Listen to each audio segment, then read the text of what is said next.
Kuat Ma'ruf dan Ricky Rizal telah dituntut jaksa masing-masing 8 tahun penjara. Pertanyaannya, apakah fakta yang terungkap terhadap peran keduanya ini akan menjadi pertimbangan tuntutan maksimal untuk terdakwa lainnya, dalam hal ini Verdi Sambo esok hari? Kami akan membahasnya bersama kuasa hukum keluarga Yosua Huta Barat Martin Simanjuntak dan pengamat hukum pidana Heri Firmansyah. Bang Martin, Pak Heri, apa kabar? Baik, sehat.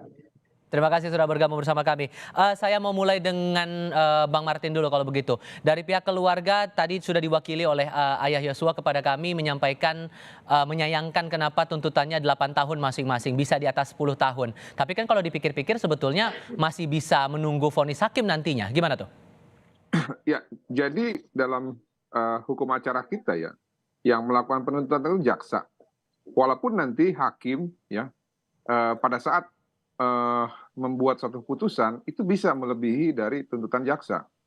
Nah, cuman yang jadi permasalahan kita seberapa besar sih concernnya jaksa terhadap pelaku pembunuhan berencana gitu ya? Karena kan di dalam tuntutannya jaksa itu menuntut dengan pasal 340 yang mana salah satu unsurnya itu adalah ataupun salah dua unsurnya adalah dengan sengaja dan dengan rencana terlebih dahulu untuk merampas nyawa seseorang. Kalau jaksa memiliki pandangan bahwa orang yang dengan sengaja dan dengan rencana terlebih dahulu merampas nyawa orang itu hanya cukup diganjar 8 tahun, menurut saya ini sesuatu hal yang akan membuat suatu ketidakpastian di masyarakat. Dan tuntutan ini akan menjadi suatu kayak deklarasi gitu ya. Deklarasi apa maksudnya tuh? Ya, bahwa perbuatan berencana itu bisa ditolerir. Oke, jadi kalau untuk posisi mereka yang disebut ikut serta, adilnya menurut Anda berapa banyak? Atau berapa berat pidana yang harus mereka tanggung? Ya, kalau kita lihat dalam pasal itu kan ada hukuman mati, seumur hidup, dan penjara selama-lamanya 20 tahun. Ya. Nah, kalau menurut saya ya, dengan sengaja merencanakan pembunuhan ataupun merampas nyawa orang lain itu adalah perbuatan yang sangat keji, dan menurut saya pribadi itu adalah extraordinary crime karena dia bukan membunuh serta-merta tapi dengan niat, rencana dan terukur. Nah, sehingga apabila ada terdakwa yang ikut serta ataupun dalam penyertaan dalam hal ini adalah pasal 55 ayat 1, menurut saya setidak-tidaknya dia itu dituntut dengan pasal 340 dengan ancaman pidana itu 20 tahun. Nah, masalah nanti hakim memutus, yang penting tuntutannya itu jelas dulu. Jadi jangan sampai nanti ada contoh buruk ya di masyarakat bahwa menurut jaksa pembunuhan berencana itu hanya cukup diganjar dengan tuntutan 8 tahun gitu ya. Oke. Kalau saya minta pendapatnya Pak Heri, dengan beban ataupun juga pendapat meringankan dan memberatkan untuk masing-masing dari Kuat Ma'ruf dan juga Ricky Rizal ini, Anda merasa bahwa dengan angka 8 tahun bagi masing-masing ini cukup atau bisa lebih berat? Bicara tentang cukup itu biasa bicara tentang keadilan ya, Mas ya. Bahwa keadilan itu versinya bisa macam-macam.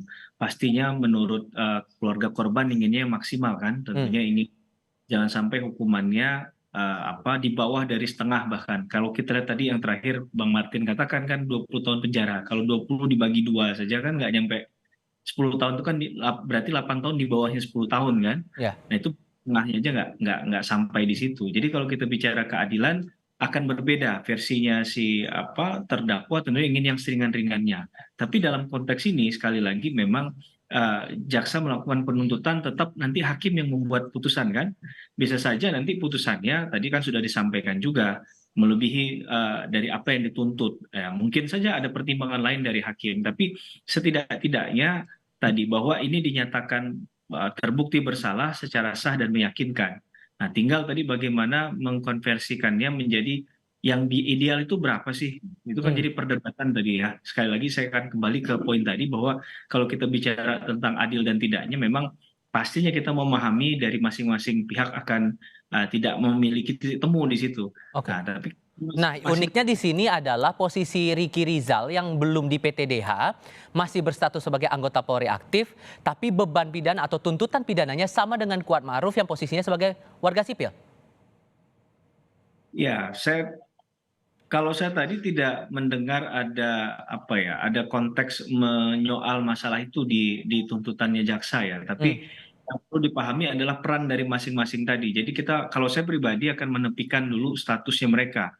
Tapi kalau bicara perbuatan pidana kan terkait dengan apa yang mereka lakukan kan. Nah, kaitannya dengan pasal yang tadi ditujukan adalah sepertinya sudah sepakat di 340.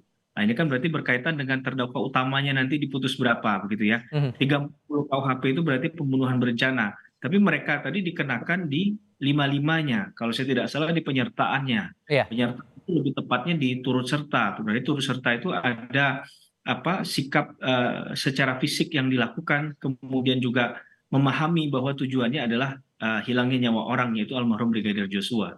Oke. Berkaca dari sidang yang berlangsung hari ini, Bang Martin, kalau dari yang Anda tangkap nih proyeksinya untuk 3 terdakwa berikutnya, bagi Ferdy Sambo, Putri Chandrawati, dan Richard Eliezer, Anda menangkapnya bakal bagaimana untuk tuntutan mereka bertiga? Ya, ini yang saya justru was-was ya. Kenapa? Karena second layer ataupun penyerta dalam hal ini hanya diganjar dengan tuntutan 8 tahun. Saya curiga kok jaksa nanti hanya akan menuntut Ferdy Sambo dan Putri Chandrawati yang dalam hal ini dianggap sebagai pelaku intelektual ya ataupun aktor intelektual itu tidak akan terlalu serius. Tidak terlalu serius maksudnya gimana tuh? Ya kita bisa lihat dari contohnya hari ini hanya dituntut 8 tahun gitu ya. Nah, saya kok curiga jangan-jangan nanti Ferdy Sambo sama Putri itu hanya dituntut ringan. Nah, kalau kita berbicara 8 tahun ya Mas ya, kan berarti kalau hakim sepakat dengan jaksa berarti vonisnya adalah 8 tahun ataupun 2/3 dari tuntutan ya. Kalau hakim sepakat.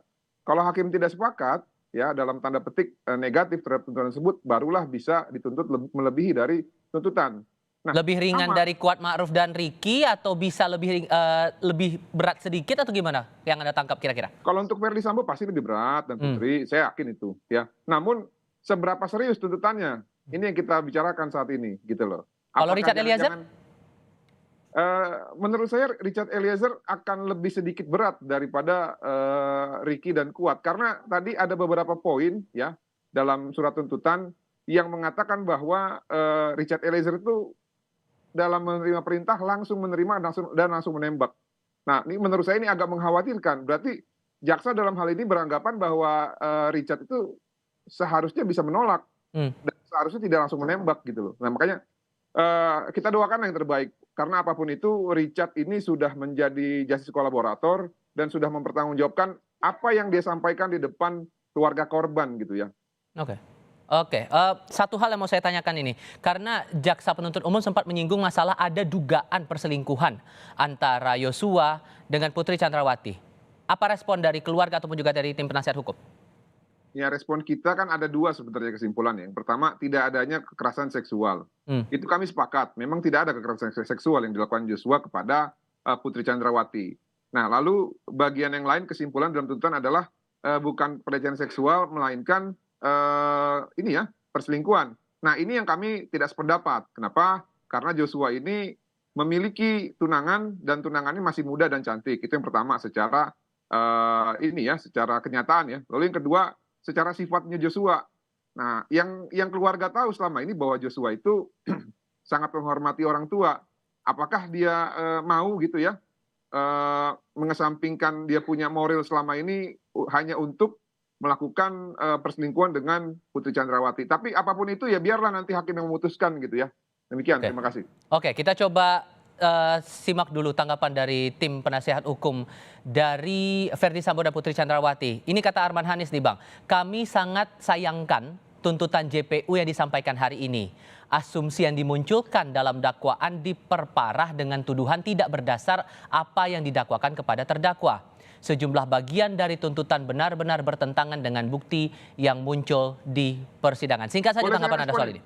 Nah, mereka ini juga sama, mereka juga menuduh tanpa dasar. Jadi hati-hati Armana kalau berbicara ya. Saya bukan menyetujui apa yang disampaikan oleh jaksa, tapi kalian juga harus hati-hati. Kalian itu menuduh anak klien kami memperkosa tanpa bukti loh. Ya? Buktinya hanya satu keterangan korban dan kalian mau merujuk kepada Undang-Undang TPKS. Suruh baca pasal 39 ayat 1 Undang-Undang TPKS. Apabila ada dugaan kekerasan seksual, wajib segera melaporkan kepada kepolisian. Sudah mereka lakukan belum? Mereka Baik. nggak lakukan, jadi mereka tidak punya hak untuk menerapkan undang-undang TPKS tersebut. Demikian, terima kasih.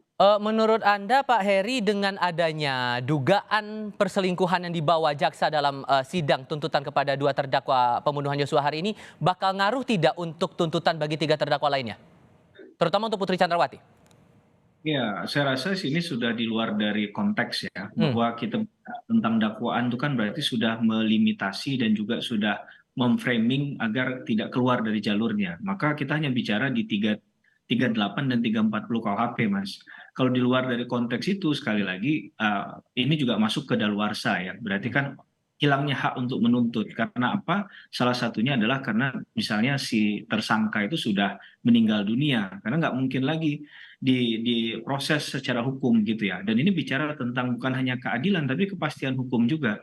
Bahwa orang yang sudah meninggal itu nggak mungkin dituntut kembali. Apalagi kalau sudah kemarin sudah pernah diajukan dan sudah ada produk hukumnya yang Oke. kemudian menaikkan perkara itu. Maka itu saya rasa sudah secara legal formal sudah sempurna, sudah tidak bisa diutak-atik lagi. Jadi kalaupun ada apa yang disampaikan oleh jaksa penuntut umum, biarlah nanti jaksa penuntut umum bertanggung jawab terhadap apa yang sudah disampaikan begitu. Baik, masih ada 3 terdakwa lagi yang menunggu tuntutan dari jaksa penuntut umum Verdi Sambo esok hari. Untuk hari Rabu ada giliran Putri Chandrawati dan juga Richard Eliezer.